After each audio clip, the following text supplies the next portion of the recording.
Last day of the bug hunt. We're going on a bug hunt.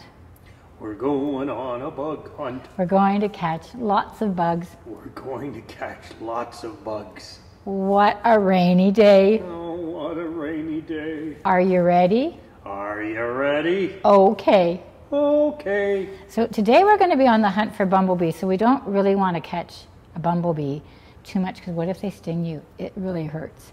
But I have my my bee, so I'm going to pretend I caught him. Catch! Would you like to go in the jar? Poor little bug in the jar. Poor little bug in a jar. No one to love you at all. No one to wash your clothes. No one to tickle your toes. Poor little bug in the jar. Don't worry, bee, I won't put you in the jar. I would never do that. But we're going to sing this song. Your mommy will know this. Daddy will know this. I learned this when I was a little girl. So catch your bumblebee. Oh, I'm bringing home my baby bumblebee. Won't my mama be so proud of me? I'm bringing home my baby bumblebee. Ouch! Oh, he stung me. Oh no, bee.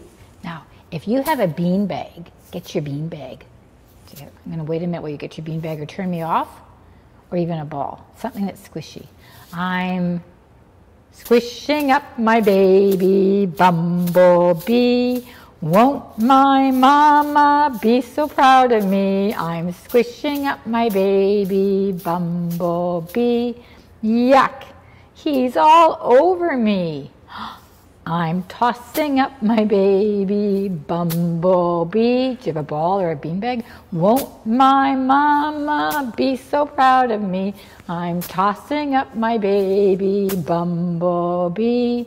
Yay! I can catch my bumblebee. I'm passing round my baby bumblebee. Won't my mama be so proud of me? I'm passing round my baby bumblebee. He's hiding, you can't see. Now, can you put your hands like this? Here is a beehive, but where are the bees? Hidden away where nobody sees. Soon they'll come buzzing out of their hive. 1, 2, 3, 4, 5. Bzzz. Try that again. Here is a beehive, but where are the bees? Hidden away where nobody sees. Soon they'll come buzzing out of their hive. 1, 2, 3, 4, 5. Bzzz. Never, never squish a bug. They're Mother Nature's friend. Put them in a glass jar, then let them go again. Never, never squish a bug. They're Mother Nature's friend. Put them in a glass jar, then let them go again. Now, one thing we didn't get to do is I like to teach the children. There's a song called The Ugly Bug Ball. And Beryl Ives sings it. And it's really cute. So if you get a chance to YouTube it, it's kind of a nice way of my finale for the insect week. And it's so cute to watch. So maybe if you have time, you're looking for something to do, it's a cute little song. And it's called The Ugly Bug Ball. Because so many people say bugs are ugly. But if you really look at them, they're not so ugly at all.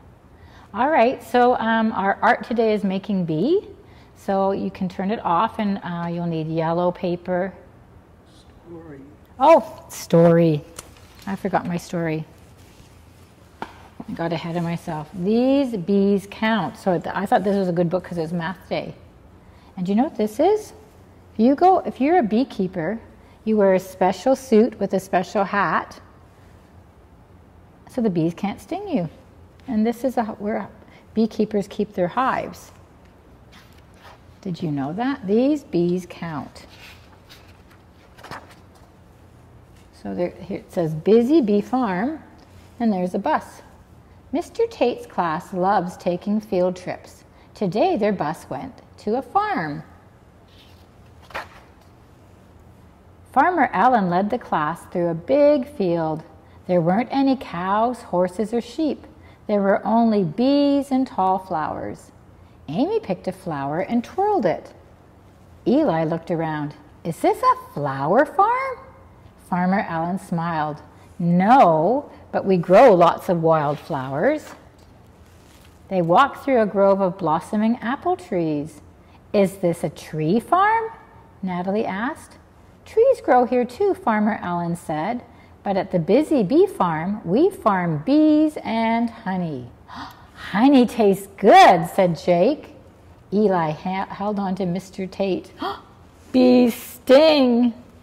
Only when they're afraid or angry, said Farmer Allen. And beekeepers always dress for safety before visiting the hives. Farmer Allen took everyone to a small shed. Mr. Tate helped give out a beekeeping gear. The children pulled white jumpsuits over their clothes. Shin smoothed the net over her face. Here comes the bride. We look like astronauts, said Jake. I feel safe in here, said Eli. So this is like netting. So nothing will happen to them now. Farmer Allen showed the class a field full of tall boxes. Welcome to the bee yard. These are bee houses or apiaries. Honeybees live in hives. Most fly out each day to work. Bees work? Jake asked. Yes, they collect pollen, which is tiny powder like grains in the flowers for their food.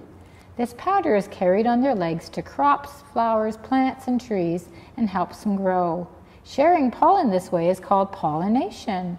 Sharing's good, said Shin. Farmer Allen pushed a can with a long spout into the hole at the back of one of the bee houses. This smoker will help us see the bees. She squeezed the handle and whiffs of smoke puffed out. Hundreds of bees followed the smoke trail and flew off into the air. Farmer Allen said, now watch them work and hear what they say. Bees don't talk, said Amy. They do, said Farmer Allen. Listen to their buzz. Everyone watched and listened, and this is what they heard. One by one we zip up high, buzzing through the bright blue sky.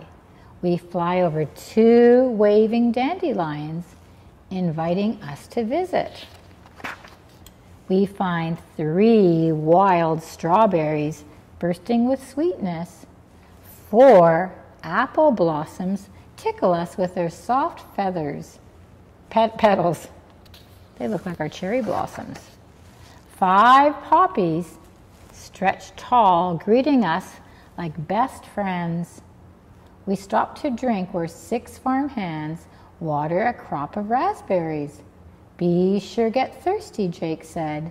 Shh, said Aunt Amy. They're still buzzing. We see 7 clovers dancing in the sunlight. 8 flowering cherry trees shimmer pink and white. Oh, they're beautiful. In the garden, 9 shiny pea pods. See, we had that word in our word building, pods. In the garden, 9 shiny pea pods flutter in the breeze. And that's a steak that I was talking about. Before we fly home, 10 tulips stand and nod, thankful for our pollen. Buzzing, flying, working, we do more than you may know. Each of us is nature's farmer, helping food and flowers grow. What did you hear? Asked Farmer Allen. Bees count, Shin said. What else are bees important? Why else are bees important? Mr. Tate asked. They make honey, Natalie said. Yes, said Farmer Allen. Bees drink nectar, a sweet liquid from the plants, and carry it back to their hives. Why? Asked Natalie. Juice inside a bee's stomach changes the nectar into honey, said Farmer Allen. Bees spit the honey into a honeycomb made from beeswax. Then worker bees dry the new honey by flapping their wings faster than we can blink. That's very fast. Jake and Natalie tried flapping their arms as fast as bee wings. Can you try and flap your bee arms? See how fast you can go. Did you go fast? Like these two? Amy knelt to watch a bee on a clover blossom. Bees sure are busy. Yes, said Farmer Allen, and without bee pollen, crops wouldn't grow, and we wouldn't have food to eat. Eli said, bees are nicer than I thought. Farmer Allen smiled. It's time to check the hives. Everyone helped slide wooden frames from the bee house. They found 1, 2, 3, 4, 5, 6, 7, 8, 9, 10 golden honeycombs. Farmer Allen said, to get honey from the honeycombs, we'll use an extractor. This machine spins honey out, which then flows into the jars. We put a cap on tight, label the jar, and it's ready to take home. So look at all the jars and jars and jars of honey. Before the class boarded the bus to leave, Farmer Allen pulled jars from a crate. Would you like a gift from the bees? Sweet, said Jake. Thanks for the honeybees, shouted Natalie. And for helping plants grow, said Shin. A bee whisked past Amy's ear. She waved at it. Buzz to you too. That's a lucky field trip. And that's the story. Did you like that? We learned a lot in that story, didn't we? That was a fun story. So it wasn't written by Eric Carle. I think it was written by a scientist. We learned a lot of science with this. All right, now we're going to go make the bee. So turn off your iPad or computer, and I'll see you at the art table.